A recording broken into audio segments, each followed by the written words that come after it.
Notre personnage est un homme à tout faire, il s'agit de Robertson High.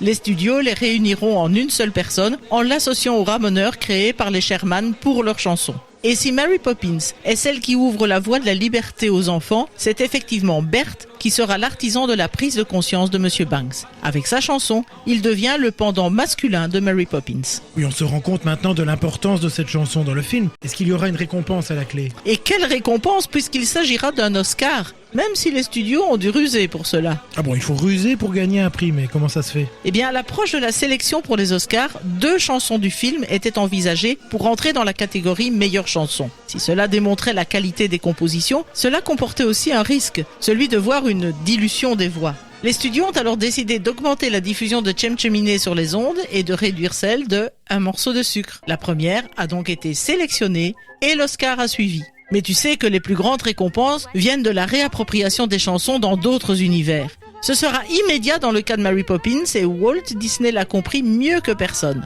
Lors de la sortie du film, il tient absolument à faire de Mary Poppins un succès international. Il se tourne alors vers Duke Ellington, qui est le plus grand compositeur de jazz. Sa demande? Eh bien, donner aux chansons de la bande originale une reconnaissance internationale. Le jazzman relève le défi sans avoir visionné le film pour laisser parler son imagination. Dans la version des frères Sherman, le jazz est soft à la façon de la comédie musicale style Broadway. Avec Ellington, ça swing et l'album Duke Ellington Plays Mary Poppins sera l'un de ses plus gros succès. Assurément, cette chanson a justifié le caractère magique des cheminées.